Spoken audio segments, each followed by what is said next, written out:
Donovan enjoyed his drive to work every morning at Rose Hall Great House, the sun shining off the turquoise waters of Montego Bay, a cool breeze whipping past his face, reggae blasting full volume from the speakers of his aging Camry. It was the drive home every night that he dreaded, and not even the drive itself, the walk to the car. As a tour guide, he spent all day frightening tourists with tales of the murderous Annie Palmer, whose ghost still haunted the grounds. Donovan didn't believe in ghost stories, but one night, as he left work, Donovan heard something behind him. He wheeled around, but saw no horse or rider. He turned back toward the parking lot. Then he heard it again. He glanced back, but saw nothing. The pace of the stomping hooves increased, from a walk to a canter to a gallop. The sound echoed around in his head. Donovan spun around, and that's when he saw her. A pale woman on a dark horse, 3 of its legs wrapped in shimmering white cloth. The woman galloped straight toward him, cracking at the air with her long black whip. The woman's whip lashed, striking him across the face. Donovan screamed in pain as the horse barreled right into him. But he never felt the impact. The horse and its murderous rider vanished into the night. It wasn't until Donovan reached his car and adjusted his rearview mirror that he saw the bloody gash running down his numb face. His eye was swollen shut. Years passed, but his eye never opened, and the scar never healed. Every evening, he watched the shadows with his good eye as he returned to his car, jumping at every noise, wondering if this would be the night he saw the woman and her 3-legged horse.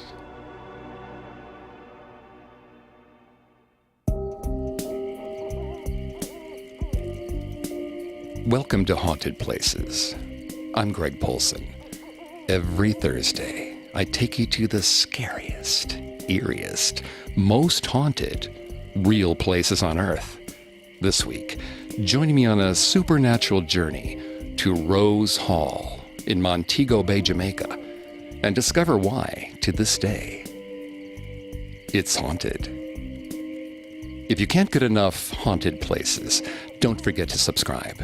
You can find us on your favorite podcast directory, as well as on Facebook and Instagram at Parcast, and on Twitter at Parcast Network, or on our website, parcast.com. If you like what you hear, please leave a 5-star review, wherever you're listening. There isn't just one haunted mansion at Rose Hall in Montego Bay, Jamaica. There are 2 plantation homes plagued by restless spirits. The first is the Cinnamon Hill Great House, which once belonged to the legendary Johnny Cash. And the second is the eponymous Rose Hall Great House. Rose Hall was built in the 1770s and named after its first owner, Rosa Kelly. 2 sets of wide stone steps led into a stately, symmetrical Georgian mansion. Its interiors were furnished with rich, red mahogany wood, and the windows looked out over the ocean.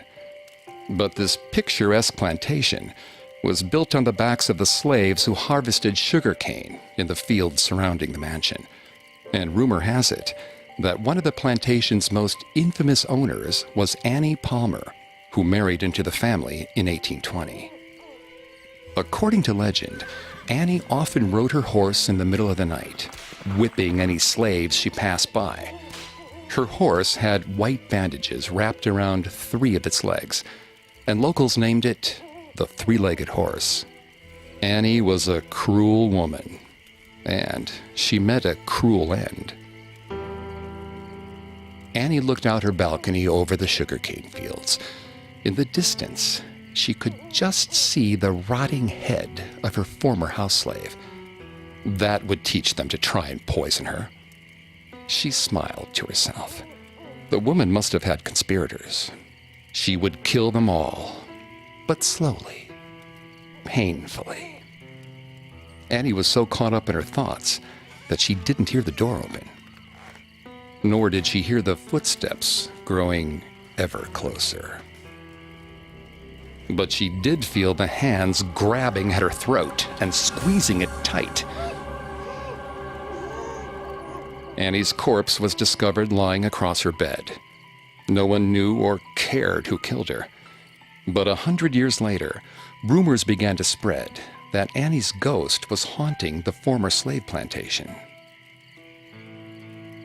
In the 1920s, a Jamaican author named Herbert George de Lisser decided to capitalize on these rumors. The great house at Rose Hall had once been a beautiful home, or so Herbert had been told. But all Herbert saw was a monstrous, derelict ruin looming over him. Vines crept along the great house's walls. The paint of the once gleaming white facade had faded to a dingy yellow. The wood was rotting. The yawning windows were dark, offering no glimpse of the ruined house beyond. Herbert shivered. Perhaps he was taking his research a little too far. After all, he already had most of his new novel planned out. Looking around the moonlit grounds, imagining the plantation as it might have looked 100 years ago, the house shining white in the sun above the green fields of sugarcane. In Herbert's imagination, Annie Palmer studies voodoo as a child from a mysterious Haitian woman she knows only as the Baroness. And when she moves from Haiti to Jamaica, she gives in to her dark desire to kill. She murders 3 husbands, and she tortures, rapes, and slaughters her slaves. But she finally goes too far when she kills her slave Taku's niece, Millicent. Taku decides to get revenge. Taku and a group of men armed with machetes sneak up through a secret door in the cellar and corner Annie Palmer in the bedroom. Taku grabs Annie by the throat and strangles the evil woman to death. Or maybe Taku should stab her with a machete. That might make for a more gruesome end. Herbert jolted back to awareness. How long had he been wandering the ruins of Rose Hall, lost in his thoughts? He looked around and realized he was now standing on the portico at the top of the broken stairs. Below him, Montego Bay glittered in the moonlight. But Herbert didn't remember climbing the moss-covered steps. The house seemed to call to him, beckoning him onward. He found himself stepping inside the dark archway and into the remnants of the entrance hall. Herbert pulled out his right-angle flashlight and flicked it on, but he could barely make out anything in its tiny circle of light. Just beyond his field of vision, shadows loomed. Anything could be hiding in that darkness. He knew from his research that somewhere upstairs was the bedroom of Mrs. Rosa Palmer. This was where Herbert wanted his protagonist Annie to meet her gruesome demise. He needed to see the bedroom for himself. He shuffled forward slowly, aiming the flashlight at the darkness ahead of him, searching for the mahogany staircase. Every hair on Herbert's body stood on end. He could have sworn he heard a voice. Herbert slowly turned, flashlight at the ready. But he saw nothing in the weak beam of light, and so he inched forward once again, fumbling through the dark hall, until his flashlight illuminated the bottom step of the mahogany staircase. Herbert ascended the staircase carefully, wondering with each step if the rotting wood was about to give way. Each step sagged beneath his weight. When he reached the solid ground of the second floor, he let out a pent-up sigh of relief. 100 years ago, Rosa Palmer's private wing was painted with gold and decorated with elegant portraits. But time had laid bare the true ugliness of this place. The water-damaged walls were bare, and the air smelled of rot. Each doorway he passed yielded no glimpse of the darkened rooms that lay beyond. He felt almost as though someone was peering out at him from the abandoned bedrooms, watching him from the shadows. Herbert came to a halt at the last room at the end of the decrepit hall. This must have been Rosa Palmer's bedroom. He started to step across the lineman and into the room, but stopped, shivering. His shoes felt like they were rooted to the dusty hallway floor, as though something was holding him there. Yet he could see the silhouette shapes of the furniture. They goaded him forward. Herbert took a deep breath and crossed the threshold. He took one step and then another into the bedroom. He swept the flashlight in an arc, surveying the empty room. It was stripped bare, as soulless as every other room in this wretched house. But Herbert brought the room to life in his mind. He imagined Taku towering over Annie, ready to take revenge on his cruel master. He could almost hear her pleading. Wait a moment. Herbert shuddered. That wasn't his imagination. He knew he'd heard it this time. A woman's voice, close at hand. Slowly, he inspected the room with his flashlight once again. The room seemed empty, until his beam passed by the window. A white woman was staring out the window, dressed in an ancient green Mantua gown. Herbert gasped, the flashlight slipping from his hands. As the flashlight hit the ground, the bulb winked out. Herbert could see nothing in the blackness, but he heard footsteps echoing on the ancient wooden floors. Herbert desperately scooped up the flashlight and switched it back on, but the light didn't return. He could sense the woman somewhere nearby. He stretched out an arm, trying to ward her off, but his fingers sliced through empty air. Sweat beaded on Herbert's temples. He shook the flashlight, cursing. Finally, it flicked on. Herbert swept the room with the light.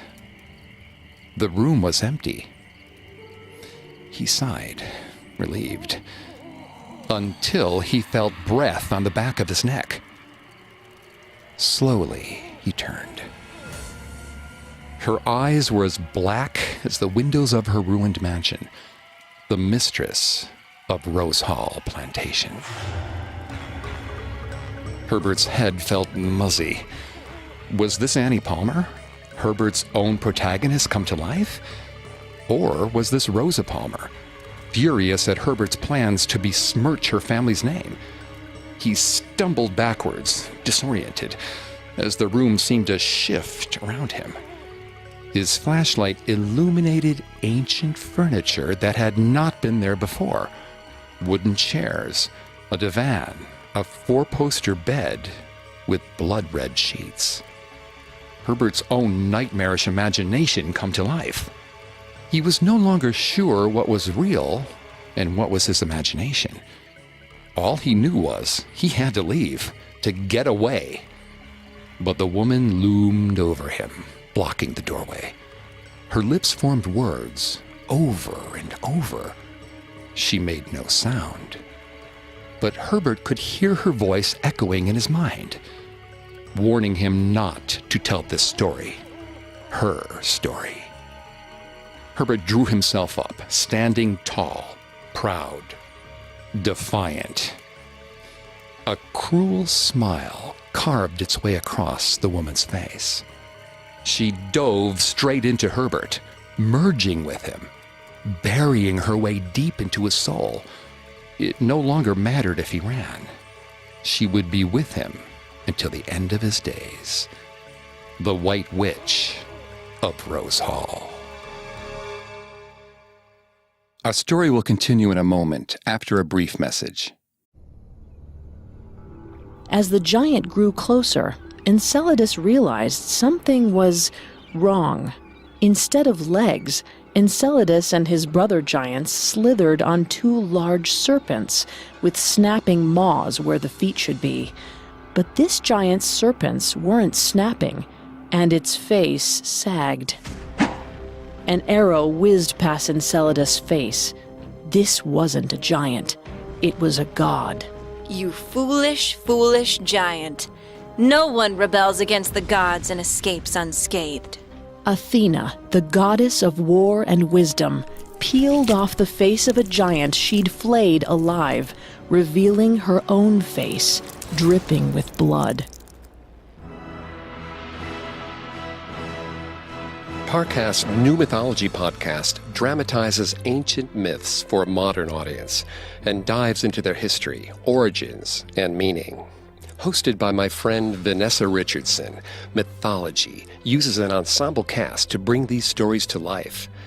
Every episode dramatizes an exciting story pulled from the beliefs of ancient cultures and gives insight into how our ancestors saw the universe. Stick around after this episode to hear a preview of Mythology's Part 1 on the Greek goddess Athena. New episodes come out every Tuesday. Search for and subscribe to Mythology wherever you listen to podcasts. It's not a Parcast podcast, but if you like haunted places, I think you might like The Horror of Dolores Roach, a new horror fiction podcast I found.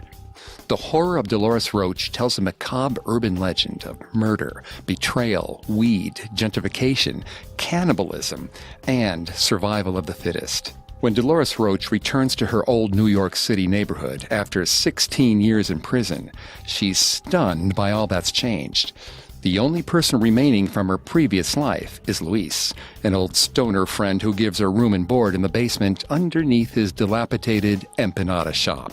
When the promise of her newfound stability is quickly threatened, Magic Hands Dolores is driven to extremes to survive. The Horror of Dolores Roach stars Daphne Rubin Vega and Bobby Cannavale and is written by Aaron Mark. I think it's a great podcast, but don't take my word for it. Refinery 29 says, The Horror of Dolores Roach stands out from the rest. It's totally fictional, but still equally chilling. You can listen to all episodes of The Horror of Dolores Roach now for free, wherever you get your podcasts. And now, back to our story. Herbert George de Lisser wrote and published The White Witch of Rose Hall in 1929, perhaps drawing his inspiration from the spirits haunting the grounds of the Rose Hall plantation. Over the decades, Herbert's tale about the evil Annie Palmer, who murdered 3 husbands and countless slaves, blended with the legends surrounding Rose Hall and took on a life of their own. In the 1960s, the house was refurbished and restored to its original splendor. There were mahogany wood floors, ornate flowered wallpaper, and glittering chandeliers. Every room was filled with heavy antique furniture, 4-poster beds, plush divans, and tables and chairs made of expensive dark wood. But no amount of renovation could rid Rose Hall Plantation of its spirits. Johnny Cash discovered this for himself when he moved into the Cinnamon Hill Great House at Rose Hall in the early 1970s. And still can feel your presence round the great house at Rose Hall. Johnny strummed at his guitar. The song was just about ready to record. But what should he call it? The White Witch? Or maybe The Ballad of Annie Palmer? Johnny stood up and stretched. His hands were cramped after too many hours at the guitar. He put the guitar away, slamming the case shut. Maybe he should go for a walk. But then he heard voices coming from his basement. He frowned. His daughters never played down there. Too scary, they said. But when Johnny asked what they were afraid of, they never replied. Johnny opened the basement door and hollered for the girls, but they didn't respond. Irritated, he called their names again. He felt a tap on his shoulder and spun around. His daughters were standing right behind him, looking puzzled. Johnny let out a breath, then told them to go play outside. The great house was quiet again, peaceful. Johnny started to swing the basement door closed, but then he heard it again. Voices coming from the basement. There was someone in the house. Goosebumps rippled along Johnny's arms. He went into the kitchen and grabbed his wife's heavy wooden rolling pin, a more reliable weapon than his Civil War Colt revolver. Johnny opened the basement door and descended the rickety stairs. He hardly ever went down into the cellar. It was musty and cluttered with boxes and old belongings that no one really wanted or used. He felt cold air on the back of his neck. There must be a draft down here. He flicked the light switch, and the light bulb flickered reluctantly to life. Johnny glanced warily around the cellar, brandishing his wife June's rolling pin. But he didn't see any sign of intruders. There was a strange rattling at the end of the room. It came from the jail cell at the far end of the narrow basement. The real estate agent told him it was most likely built by the plantation's original slave owners in the 1700s, an old and precious antique. But the way it shook now made his skin crawl. The room's light did not reach the small prison cell, and Johnny couldn't see past its iron-barred door. But he could hear whispers emanating from the shadows. Johnny crossed the room. Holding June's rolling pin aloft in one hand, he slowly opened the iron cell door. As he peered into the cell, he glimpsed two figures crouched against the back wall. A young woman clutched a small boy in her arms. They were both gaunt, their limbs stick-thin. Their clothing was little better than rags. "It's all right," Johnny assured them, hoping to coax them out. But the woman and her child just stared at him with wide, dark eyes. Johnny propped open the jail door, crouched, and stepped into the tiny room. He moved slowly, trying not to frighten them. He stretched out a hand to the woman. The woman seized his hand in an icy grip and pulled Johnny close. Before he could yell, she put a finger to her lips. Shh. The woman was very still, as if she was listening for something or someone. Johnny felt a tiny hand tugging at his shirt. He looked down and found the child staring up at him, his face filled with fear. "She's coming." The jail door slammed shut. Johnny hurried over, tried to shove it back open, but the metal bars wouldn't budge. He bashed helplessly at the door with June's rolling pin, yelling for his wife, for the children. No one came. He heard footsteps descending the stairs. Something was off about them. He stepped away from the door of the cell, trying to recede into the darkness. The footsteps continued, slow, methodical. Johnny looked at the woman and child huddled next to him. They were quaking with terror. He saw her dress hem first as she approached the cellar floor. Floor length, green velvet. When the woman reached the basement, Johnny could see that she was pale. Her hair was pulled up, except for a few stray curls framing her face. She seemed beautiful, stately, until she met Johnny's eyes. They were pure black, the eyes of a demon.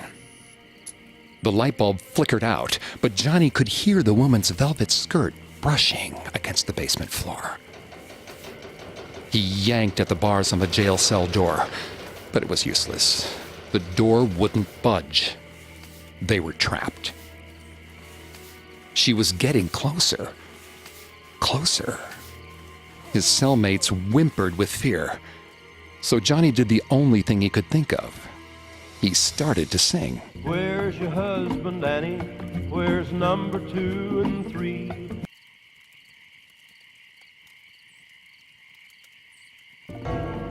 He sang the ballad of Annie Palmer, murderess of Rose Hall. He taunted the black-eyed woman about the husbands she had killed, trying to sound defiant. But his voice was quavering like an old man's. The woman crouched, staring at them through the bars with her black, hungry eyes. With inhuman strength, she yanked on the jail cell door. The door creaked open. The black-eyed woman crept toward them, a predator about to spring. Johnny's voice caught in his throat. His song died away. The woman stretched out a grasping hand. Her jagged fingernails were as black as her eyes. But then, he heard his cellmates humming his ballad. Their voices soft at first, but then they grew stronger. Johnny licked his lips and began his song again, harmonizing with their high voices. The black-eyed woman hesitated, her sharp black nails less than an inch from Johnny's face. The basement door opened. Distantly, Johnny heard his wife June calling him. The black-eyed woman vanished. Johnny let out a breath of relief, then glanced to his side. The woman and her child were gone too. June called Johnny's name again, demanding to know what he'd done with her rolling pin. Johnny picked up the pin off the dusty basement floor and climbed the steps to meet her. That seemed to be the end of the trouble. After dinner, Johnny took out his guitar, picking out the chords to his new ballad. And I still can feel your presence round the great house at Rose Hall. Johnny's daughter ran over to him, beaming. She pressed a crayon drawing into his hands. Johnny glanced at the drawing and smiled at his little girl. A self-portrait? She shook her head. He took a closer look at the drawing, and his smile died on his lips. The woman in his daughter's picture wore a dark green dress and a bright red smile. But her eyes were black and empty.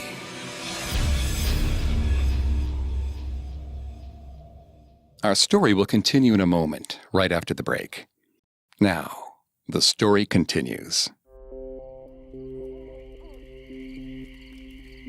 Johnny Cash died in 2003, but ghost hunters believe that he still lingers at the Cinnamon Hill Great House at Rose Hall in Jamaica. His presence is calm and peaceful, a far cry from the other forsaken ghosts hunting the grounds. According to Johnny Cash's Ballad of Annie Palmer, Annie's 3 dead husbands are buried under 3 palm trees by the ocean. And they're not the only ones buried on the grounds. The tour guide leads Darius, Andrea, and Nia through the house and out on the grounds to an above-ground cement coffin. This, the tour guide cheerfully informs them, is the tomb of Annie Palmer. Painted on 3 sides of the moss-covered coffin are 3 white crosses. One side is blank, unsanctified. Annie's killer wanted to leave her a way to return to her tomb, the tour guide explains. Darius and his friends exchange smirks. They've done their research. Most of the tale of Annie Palmer is based on The White Witch of Rose Hall by H.G. DeLisser. The real Annie Palmer was no one to be afraid of. But then, whose tomb is that? The 3 friends want to find out. There's no moon lighting the sky as they sneak back across the ground that night to the moss-covered tomb. so they use their cell phones to light the way. They spot a security guard prowling the grounds and hide in the trees, waiting for him to pass. They reach the tomb and set up camp. They're wearing enough bug spray to kill a baby eagle, but the mosquitoes still swarm them, biting any exposed flesh. Nia lights a citronella candle and places it atop the cement grave, but it does little to dissuade the pesky bugs. Andre quickly grows bored, and Darius can hear him playing Candy Crush on his phone. Nia, on the other hand, seems to be taking this all a little too seriously. She stares intently at the tomb, as though she expects a ghost to pop out any second. The candle on the grave flickers in the ocean breeze.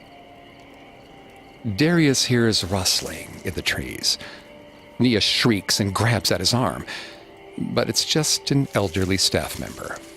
A jagged scar runs down one side of his face, and one eye is swollen shut.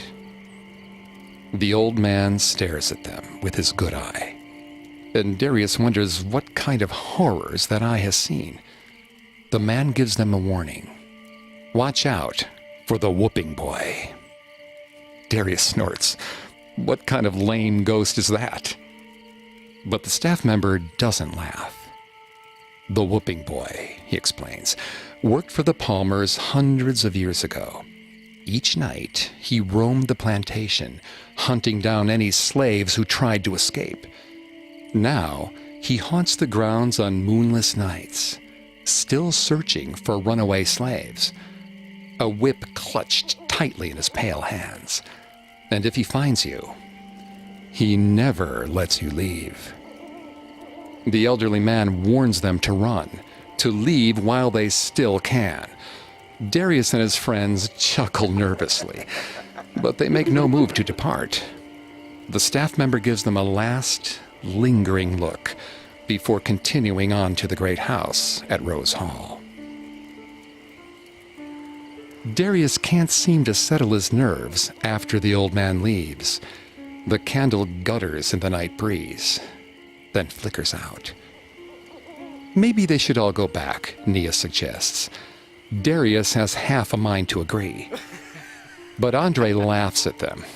Did that one-eyed old man really scare them? They aren't frightened of Annie Palmer. Why are they so worried about some made-up whooping boy? Embarrassed, Darius leans against the cold cement tomb and folds his arms, trying to appear nonchalant. Nia presses her lips together into a thin line. She keeps trying to make eye contact with Darius. He knows she wants to leave. But Darius isn't going to give Andre another chance to make fun of him. He avoids Nia's gaze and stares out at the grounds. They hear someone approaching from the trees. Probably just another staff member. A white man emerges from the trees, his skin sickly pale in the light of Darius's phone. He isn't wearing a staff uniform. His clothes look ancient, like he's cosplaying a colonist from the 1700s. Darius calls out a greeting, but the man doesn't respond. Instead, he curls back his lips, revealing a mouth full of rotting yellow teeth. He feels Nia tugging at his arm, whispering for them to run. But Darius can't move. He glances right and realizes Andre is still playing games on his phone. He tries to call Andre's name, but he can't find his voice. The white man raises his arm.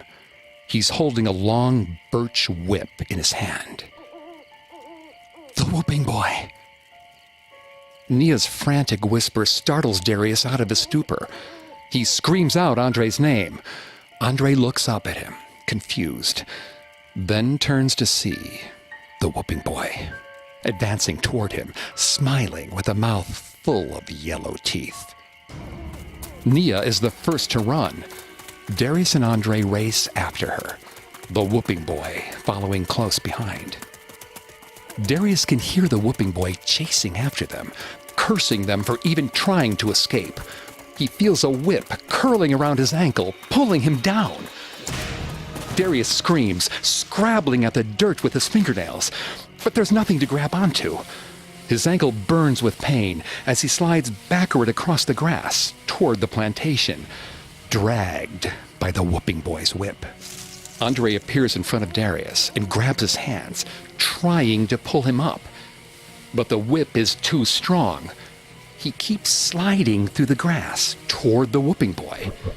The ghost's laughter grows louder. Andre swears he'll save him. He lets go of Darius's hands, and Darius feels himself sliding across the dirt, faster, faster. But then he feels Andre's fingers tugging at the whip wrapped tightly around his ankle. Andre curses, yanks, and suddenly Darius is free. He scrambles to his feet, and Andre hollers at him to run. Darius races across the grounds, moving so quickly he soon catches up with Nia. They just need to make it back to their hotel, just a little bit further. Nia bursts through the hotel doors, Darius right behind her. Darius wraps Nia in a hug, laughing hysterically. They made it. They're safe. But wait. They look around. Andre is nowhere to be seen.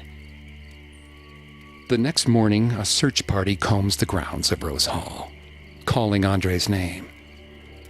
Darius finds Andre's cell phone resting atop the cement tomb. As Darius reaches for Andre's phone, he feels his own phone buzzing in his pocket. He reaches it out and sees that he has a new text from Andre. Darius shudders. That's impossible. He glances swiftly at the tomb, where Andre's phone lies abandoned. Darius's phone buzzes again. Another text from Andre.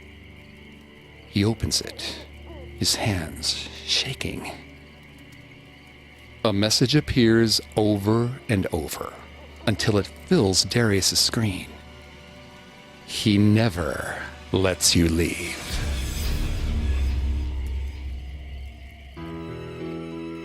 The whooping boy is one of several ghosts believed to haunt the former plantation. But the most dangerous ghost is the woman who haunts the great house at Rose Hall. She seduces new lovers, then murders them when she grows bored. Is this woman Annie Palmer? Or is it Rosa Palmer? No one really knows for sure. But there's no doubt that a white witch roams the great house at Rose Hall, searching for fresh blood. When your wife proposed honeymooning in Jamaica, you imagined languorous days lying on a warm, sandy beach, sipping brightly colored cocktails. The last thing you wanted was to waste your time touring a haunted house. At least there was a bar downstairs. As your wife went on her ghost tour, you downed a couple of shots of whiskey at Annie's pub. Everything took on a warm, fuzzy glow. Then you waited. And waited. How long was this tour going to take? You suddenly realized that a pretty woman was watching you from across the bar. She was wearing an old-fashioned green velvet dress. You suppose she was one of the actors who wandered the house in period clothes, posing with tourists for pictures. The woman smiled at you, invitingly. Against your better instincts, you got up and crossed the room to sit with her. She was even more attractive up close. You needed to leave now, before you got yourself in trouble. Then she asked you where you were from. San Francisco, you told her. She smiled and nodded with interest. She looked even prettier when she smiled. You asked her what it was like to work at the house. She told you that it wasn't work for her. She enjoyed every minute of it. Then she offered you a private tour. You knew you shouldn't have agreed, but you did. She guided you up the stairs to one of the bedrooms. her favorite, she said. Everything was red. The walls, the cushions, the sheets on the four-poster bed. You asked her if red was her favorite color. She smiled and instructed you to close the door. Before you had time to second-guess yourself, she was on top of you, kissing you, tugging off your shirt. Some feeble part of you tried to resist, to tell her you were married. For Christ's sake, you were on your honeymoon. She slipped off her green velvet dress, and you swallowed your words. You let her guide you over to the bed, and you made love to her on the red velvet sheets. But then you heard your wife calling your name from somewhere within the depths of the house. Damn! You scrambled for your clothes. You peered under the bed and asked the woman if she had seen your shirt. You suddenly realized you didn't even know her name. She told you she found your shirt. You straightened up. Your shirt dangled in the woman's hand. You tried to take it from her, but she playfully snatched it away. You told her to stop it and grabbed for the shirt. She kept it just out of your reach. She stepped backward toward the bed, waving the shirt, teasing you. But you no longer had time for games. You could hear your wife coming up the stairs. The woman stretched herself on the bed, sliding one hand under a red velvet pillow. She draped your shirt over her like a blanket, daring you to take it. You climbed onto the bed. As you reached for the shirt, she pulled you close and kissed you. You gave in to one final kiss. You didn't see her withdraw the knife from under her pillow, and you didn't feel it plunging into your back. You collapsed onto the bed. Your blood was the same lovely color as the red velvet sheets. The woman bent over you, watching you breathe your last breath with her empty black eyes. Who are the ghosts of Rose Hall? No one really knows for sure. Some see a woman in a green dress, others, the whooping boy. And some hear the hooves of a three-legged horse as it gallops across the grounds. But all agree that ghosts linger in the shadows of Rose Hall, waiting, ready to lure you into the darkness. I still can feel your presence round the great house at Rose Hall.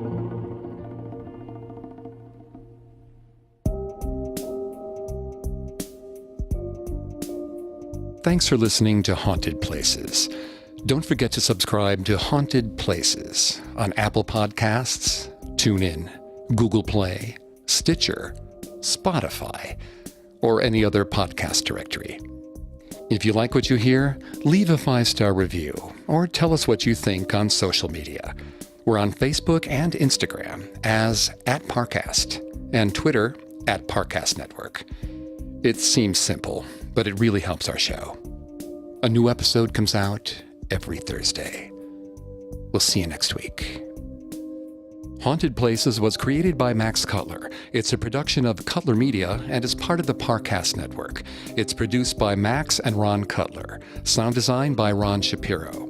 With production assistance by Joel Stein, Maggie Admire, and Carly Madden. Haunted Places is written by Jeanette Manning. I'm Greg Polson.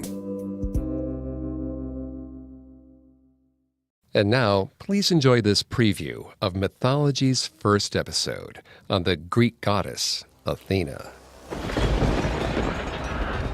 It was foolish to challenge the gods.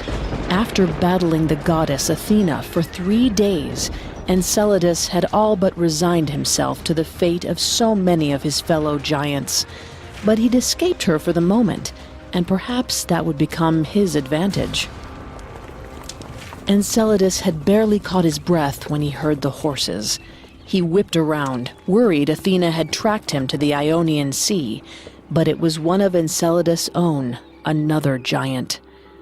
As the giant grew closer, Enceladus realized something was wrong.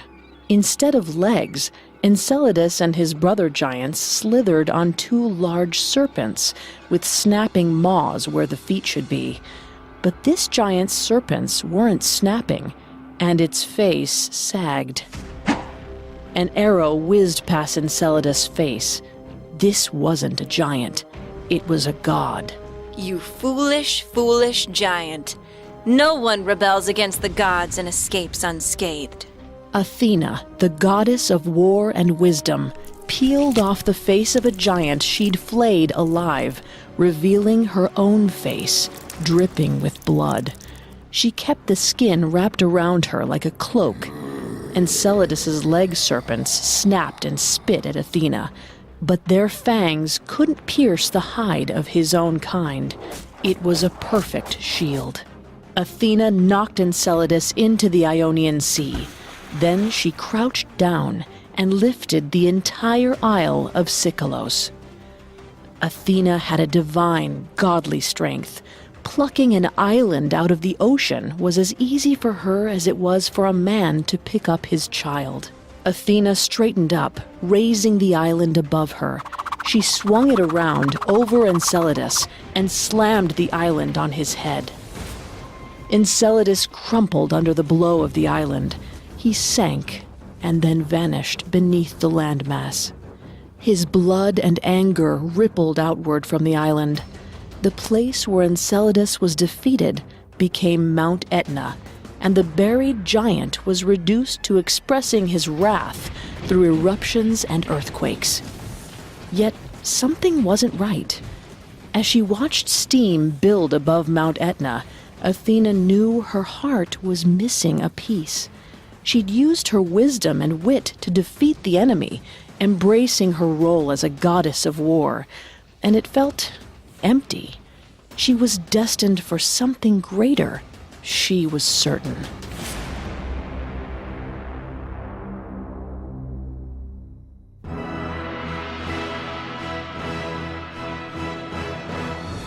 Welcome to Mythology on the Parcast Network.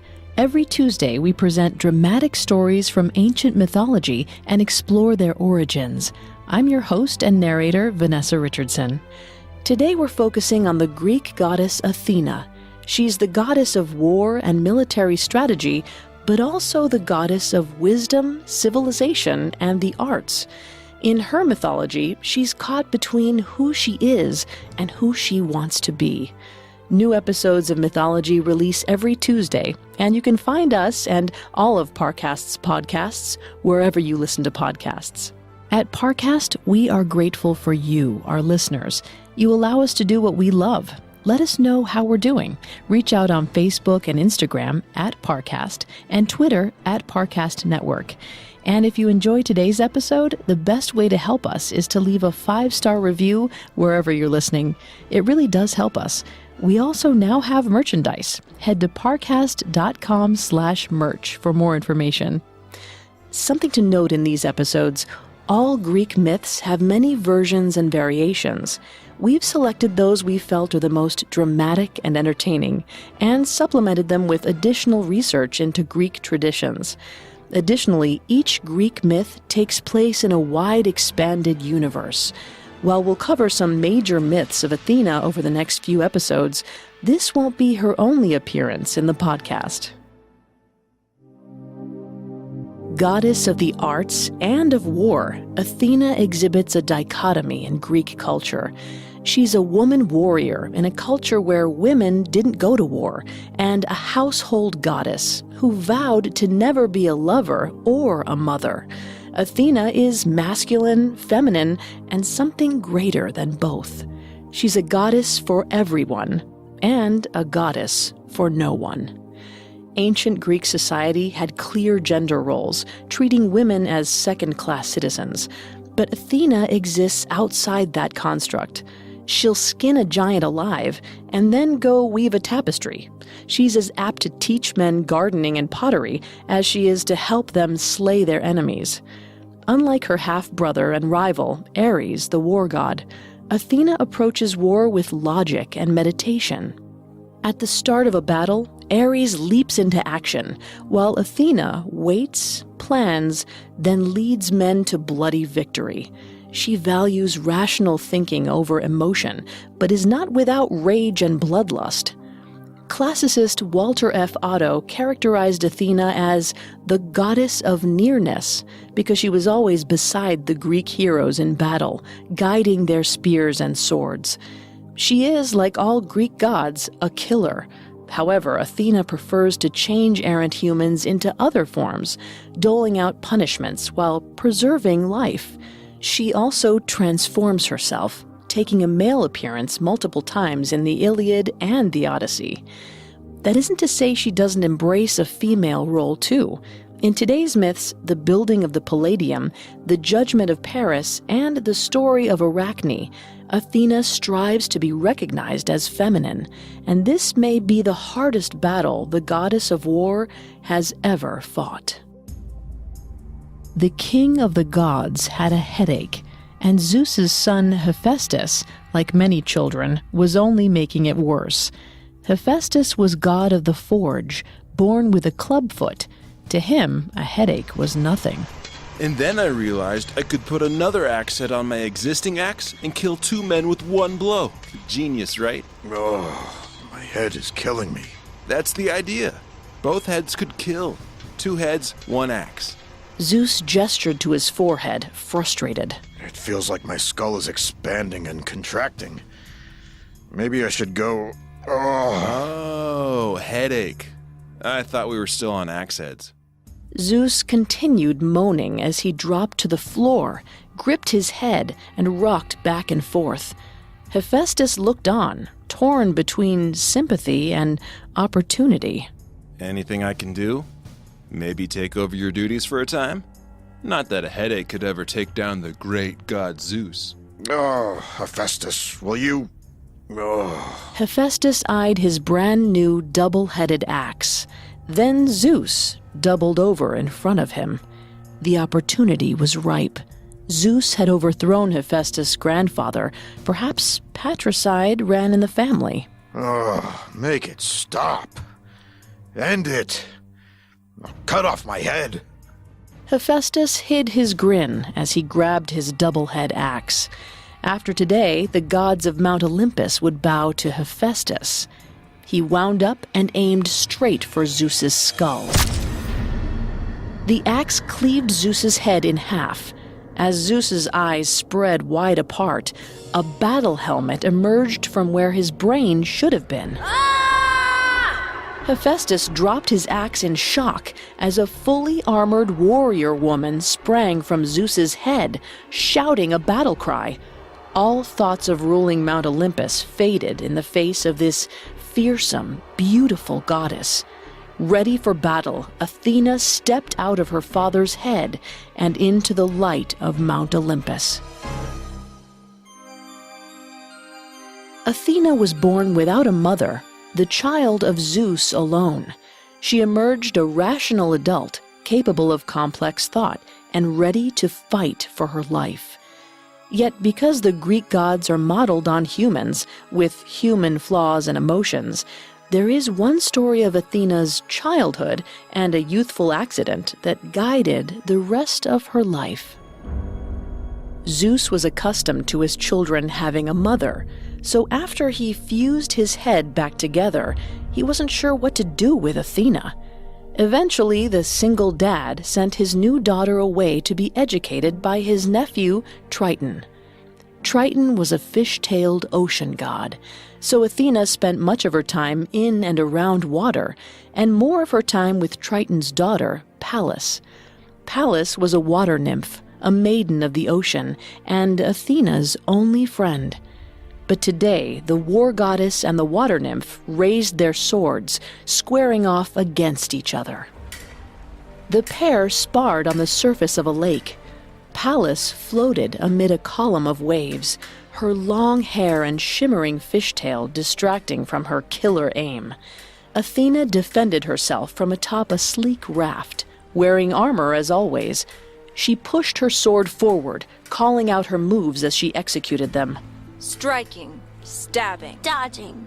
ducking, and slicing. Lunging. As Pallas lunged, Athena used her shield to knock Pallas over.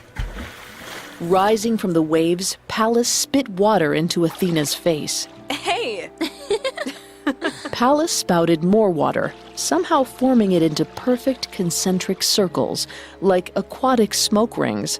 Athena couldn't help but laugh. Pallas, be serious. My father's coming to watch us spar tomorrow. We have to impress him. You have to impress him. If I impress him, you know where I'll end up. And my father won't be happy about that. You're filthy. You've heard the stories, and you have 100 half-siblings to prove it. 37. I have 37 half-siblings. That's an army, warrior goddess. Let's go again. I want to get that spinning parry right. Athena was quite skilled in combat. It helped that she took to it naturally, like Pallas to water. She'd been ecstatic to hear Triton declare that they were finally good enough to spar in front of Zeus. The proud fathers had invited a crowd of gods, nymphs, and even a few mortals they fancied. Rowing out onto the lake, Athena fiddled with her helmet. She knew her armor made her look ferocious, but she still felt like a child in a woman's body. What if she fell off her raft? What if her mind went blank and she froze? What if her father, the king of the gods, thought she was only average? A terrifying column of water arose from the depths. Inside it, Pallas. She met Athena's eye and flashed a quick smile. Athena relaxed. She wasn't alone. She had Pallas. With her best friend beside her, Athena had nothing to worry about. They began to spar. In the audience, Zeus watched intently. Next to him, his wife Hera, the goddess of marriage, looked around, intent in a different way. Aphrodite has such a nice nose, don't you think? Sure. That's it. Slice and dodge. Well done. You've never noticed it? I guess it's fine, if you like noses. It looks quite like Athena's. Don't start on this again. I don't understand why you... She's going to fall in the water. A wave crashed over Athena, soaking her. Athena slipped, but kept her footing on the raft. Come on, Athena. You can do it. Get back up there. Raise that sword. You'll win this yet. They aren't actually fighting. It's a mock spar. At the end of which, my daughter will win. Zeus nervously watched Athena struggle through the next few maneuvers. She's going to fall and embarrass us. Us? She does have a mother. I knew it. I meant Athena and myself. As Zeus worried, Athena relaxed into the rhythm of the spar. She breathed deeply as she pressed her shield against Pallas's sword. Her instincts took over.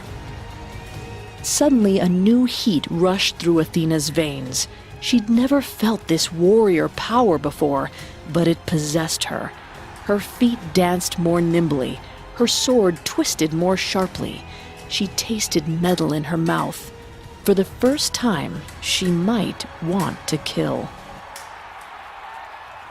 Across the lake, Zeus adjusted his shield. The sun gleamed off of it. Getting an idea, he tilted his shield, aiming the ray of light at Pallas. In the water, the light caught Pallas's eye. She looked up. Meanwhile, Athena stabbed toward Pallas's heart, a final flourish. The perfectly executed move she was born for.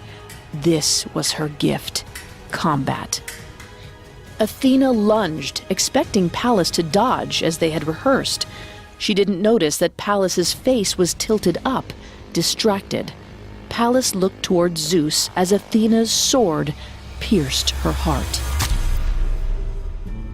Instead of blood, water flowed from Pallas's wound. She shrank, dissolving, until all that was left were her eyes, which transformed into two wiggling minnows. Pallas was dead.